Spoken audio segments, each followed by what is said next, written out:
Welcome to Talk Wrestling. Happy Monday, everybody. It is the week leading into NXT TakeOver Portland, which of course is this. Is it Sunday? Yeah, they're having TakeOver on a Sunday.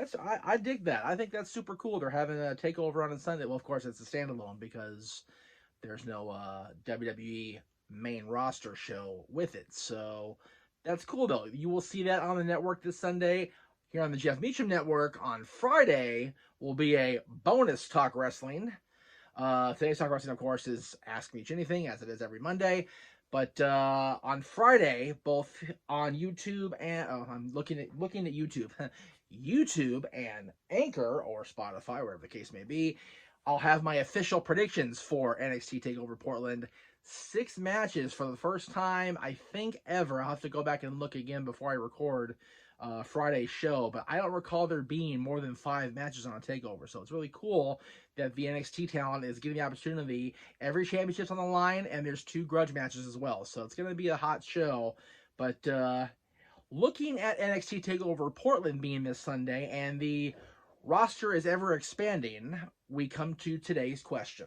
And I only picked one question today because I really can, I feel, get into the meat and taters of this subject. I use that meat and taters phrase a lot on Talk Wrestling, don't I? But it really is the case. It's an important question, and I feel it's a question that, you know, not only comes from this generation of wrestling fans, but it really ties back to my early days as a fan because the territories were drying up in the early 90s, late 80s, and this was a similar question back then. So let's just jump into it. This is from our girl Cindy, at simply_C_OK. Of course, Cindy, our longtime No DQ contributor and part of the Aftermatch team, and just a sweetheart of a gal, just a wonderful lady. She says, "Hi Jeff, first time asker for the podcast. Here's my question. With the recent WWE signees, Timothy Thatcher, Killer Kross, and Anja Smith, do you think the independent wrestling scene is thinning, or is it just pure exaggeration from indie wrestling fans, knowing the fact that some of the well-known talents are getting signed to not just WWE, but other companies with limited indie wrestling bookings, AEW, Impact, New Japan, Ring of Honor, NWA, MLW, etc. Your thoughts? Keep up the great work." I think you kind of answered your own question, Cindy, but I will be more than happy to elaborate because, well, I've got time to kill, and this is what I do. I talk for a living. So I don't think the independent scene is necessarily thinning out. I think that there is so much talent out there in professional wrestling, sports entertainment, whatever you want to call it, that there are a wide variety of options for all of these talents, male and female, and whatever other gender you identify as. Let's be real. It is 2020 after all. There are a lot of options, and yes, the NWA and Ring of Honor and Impact and AEW and the WWE and MLW and all these companies are open for business, and they are heavily recruiting these independent talents. But at the same time, a lot of these companies are allowing these guys to have bookings independent of their parent company. The best example I can think of, because you mentioned Impact Wrestling, is Joey Ryan. Joey Ryan has his own business, his own company out here in Southern California called Bar Wrestling that he appears at, frequently. And he's also contracted in Impact Wrestling. He's on their show every single week. We saw last week's show, the attack, the conspiring attack by Katie Forbes and Rob Van Dam because of the insinuation by Joey that Katie wants to touch it. And Joey is a major talent. He's been a major talent in the independent scene for, I dare say, it's 2020, so right around 20 years. He's been probably the biggest free agent never to really get a break on WWE television or on any of the mainstream companies. However, lest we forget, he's a former NWA World Tag Team Champion with the Machine Gun Carl Anderson as part of Dave Marquez's NWA promotion. He is a former, champion, singles champion in that company. And throughout the world, he's been a title holder and a marquee name. And yes, he is most famous nowadays for the infamous dick flip. Let's not, let's just call it like it is. But at the same time, Joey has options. Joey can be on Impact every Tuesday night on Access TV, and he can also run Bar Wrestling, and he can also appear here and appear there. He's not the only one that has that option. Again, I am not familiar with the inner workings of the contracts of any wrestling promotion in this day and age, like I once was when I was helping to run a brand. But I dare say that, with the exception of WWE and maybe even AEW and New Japan, a lot of these companies would gladly have their little sticker on a flyer that says, hey, this guy works for the NWA, this girl works for Ring of Honor, so-and-so, and, they probably wouldn't mind them taking independent bookings. You have to understand something. The reason that WWE does not allow their contracted talent to take bookings independent of the WWE framework is WWE can't ensure their talent on those independent shows. And if their talent gets hurt on independent bookings, WWE is not responsible for their medical situation. And if they can't perform for WWE because of an outside medical situation, then WWE has no recourse but to terminate their contract or suspend them, or whatever the case may be, and not have to have somebody on salary that's not doing their job, if that makes any sense.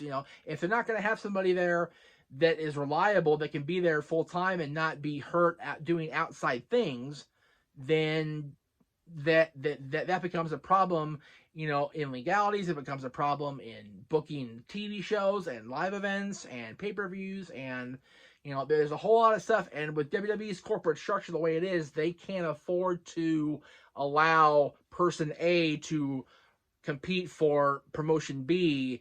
Otherwise, injury C might happen, and then D situation, it goes down the line. These other companies, these non-WWE or non-corporate, and if you want to go non-corporate, we can go, AEW is a corporation. They're owned by the Khans. They're the same company that owns the Jacksonville Jaguars. The NWA is owned by Lightning One, and, you don't see a whole lot of AEW talent appearing anywhere anymore. The Bucks are, as far as I know, aren't doing any bookings anymore. So it's stuff like that where, and then the complete opposite. You have Chris Jericho, who is the AEW World Champion. He is the champion, and he was at the Tokyo Dome earlier this year. So I think it all comes down to the brand name that the talent puts out. I think it all comes down to the contract negotiations for each individual person. I'm not going to say that every person has the ability to book themselves out, but majority of these independent, non-WWE companies will allow their professional wrestlers to appear other places, if for nothing else than to get the brand name exposure. I don't know if it was this last weekend or coming up soon, but I definitely saw Nyla Rose's picture on a flyer that wasn't an AEW flyer, but the AEW logo was stuck right next to her face. So again, brand extension, brand promotion, brand getting the brand name out there to parts of the country or the world that aren't necessarily familiar with AEW or the NWA or MLW or whatever the case may be. WWE, I heard this a couple weeks ago on one of the podcasts. I forget which one it was, but it may have been Bischoff's 83 Weeks. But, for the longest time, and even to this day, people don't say professional wrestling. They say WWE. People don't say mixed martial arts. They say UFC. So, it's the WWE has the brand name exposure, and they don't want to risk their talent necessarily going elsewhere and getting hurt, or some sort of PR nightmare. Like, a great example, again, not that she's worked for WWE, but the whole thing that went down with Priscilla Kelly last year with the whole with the tampon thing. That again, that wouldn't have happened in WWE's corporate structure. Another great example is a guy that I've not been too kind to on my social media, let's be real, last week, and that was Jim Cornette. Jim Cornette is a bona fide legend in this business. There's no denying how awesome a name and a brain that Jim Cornette has been in the last 30, 40 years. But, the NWA looked very, very bad by having his comments go out over the air after editing. Like, that wasn't even caught in post. And, Jim Cornette has his own brand. Jim Cornette has his own podcast. He does his own thing. He speaks his own mind. And that's how Jimmy's always been. So for the NWA to allow, again, you're not going to make Jim Cornette do anything. Let's make that clear right now. But for the NWA to feel that they had the reign, him reined in was a mistake. And him being elsewhere out there on social media or a podcast or whatever the case may be, didn't work out well for either party in the end, because Jim Cornette got himself let go, or he quit, or whatever happened, and the NWA took a PR hit for a minute there because, their post-production team, and let me state, the NWA's production values are amazing for a YouTube show. They've done very, very well, since their premiere. But, to not, and in 2020, and again, let me be myself here for a minute and say that I didn't necessarily have a problem with the comment. I thought it was humorous in context. Taken out of context, yeah, that's a little much in 2020. You can't have that kind of racial or ethnical insensitivity in 2020. You just can't do that anymore. And the argument last week was very, very clear that people of Jim Cornette's era who have no filter are stuck back there somewhere thinking that wrestling should be this, and the world should be this, and it's just not the case anymore. There was a great comment somebody left to me in a reply to one of my tweets toward Cornette and Meltzer that, Cornette is very liberal in his presentation on social media, but very conservative when it comes to his professional wrestling. And I dare say, I'm pretty sure that's true, because he wants it to be like Smoky Mountain was in the early 90s, where it was always family oriented. It never went into the dark stuff or the slutty stuff or the nasty stuff or whatever. They stayed the course. But again, Smoky Mountain is now on the WWE Network on demand, not currently running promotions. So you have to be able to adapt with the times. And, people, have, been on my case even for, just now sitting in front of a camera again after 2 years pretty much of a hiatus, except for the occasional no DQ appearance and the occasional live show that I try to do with this damn phone that now sounds like this when I try to record. But the podcasting has been wonderful for me. I've had a wonderful time doing that. And I kind of went off in the weeds there, didn't I? Sorry, Cindy. Yeah, I don't think the independent scene is anywhere near its final breath. I think the independent scene in most parts of the country is doing very, very well, especially on the coast. I'll be honest about that. Southern California, Northern California, where you are, Cindy, and back in New York and Jersey and Pennsylvania, those areas are doing as well as they always have. Now, people have, criticized WWE for, locking up all the UK talents and, booking them in the next UK, but let's call a spade here, folks. A lot of their talent still works for Progress. And yes, Progress has a working relationship with WWE, but a lot of their talent is not contracted by WWE. You know, and there's companies like that all across Europe, all across the United Kingdom, and into other parts of the world. So I don't think the indies are dead. No, I believe the indies aren't thriving like they were subsequent of the end of WCW and ECW, when TNA was just starting to dip their toes in the water, and you had companies like XPW and CZW and 3PW and all those companies, you know, on both sides of the country, and even in some parts of Texas and whatnot. You know, it's not thriving like it was 20 years ago, but it's still doing very, very, very well. And there are so many talented people out there that aren't at the performance center, that are having proper training, that are doing the right things by the business, that are actually, you know, doing things the way they're supposed to be done, despite, you know, contrary, you know, tweets to the contrary by people in the business, or people that aren't in the business anymore that, you know, think they know, or people that have never been in the business that have an opinion and people take it as gospel. We talked about that last week. The indies are fine.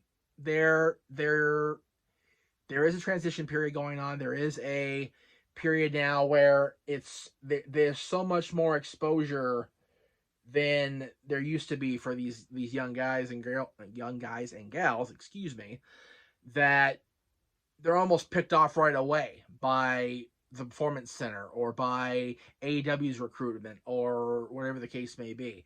And, you know, will the indies be the ultimate first casualty of a AEW WWE war? Maybe.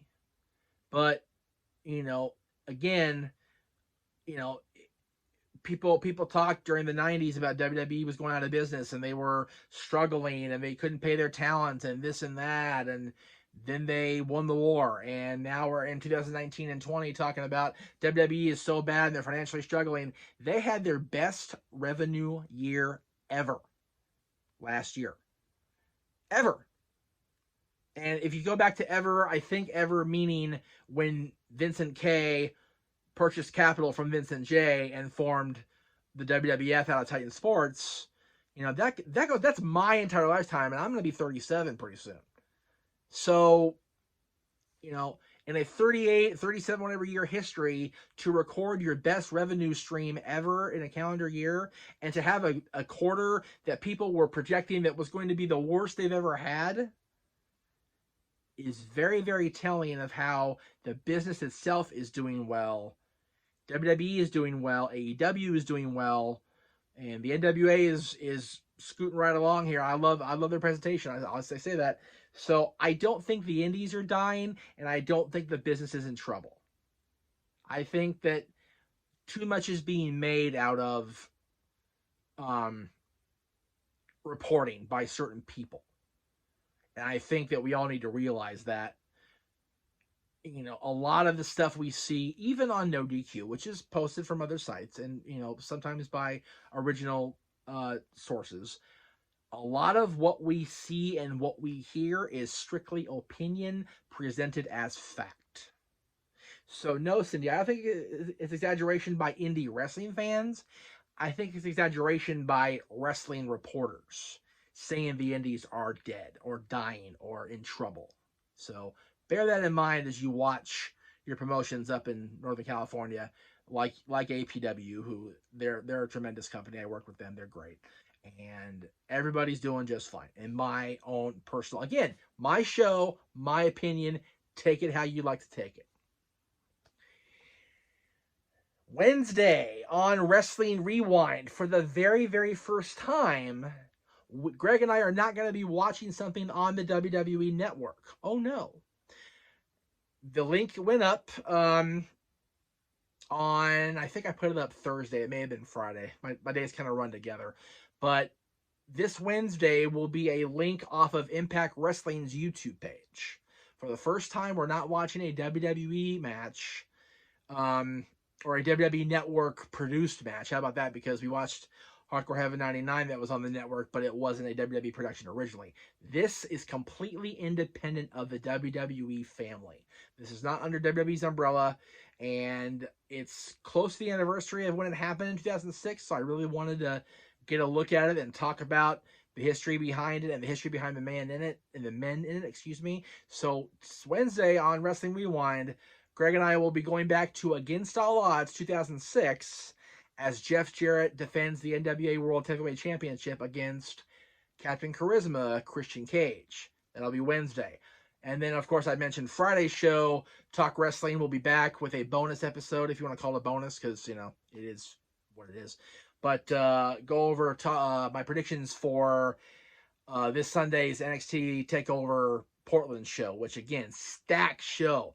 Unbelievable card they've got lined up for Portland. I wish I had a way to get to Portland and see this show live. But again, hearing Mauro call, it's going to be just as damn good because he is the best in the business. So that's what's on this week here on the Jeff Meacham Network. Thank you all for watching and listening on Anchor and YouTube and wherever else you're catching me. Until next time, this is Jeff Meacham saying we will see you Wednesday right here on the Jeff Meacham Network.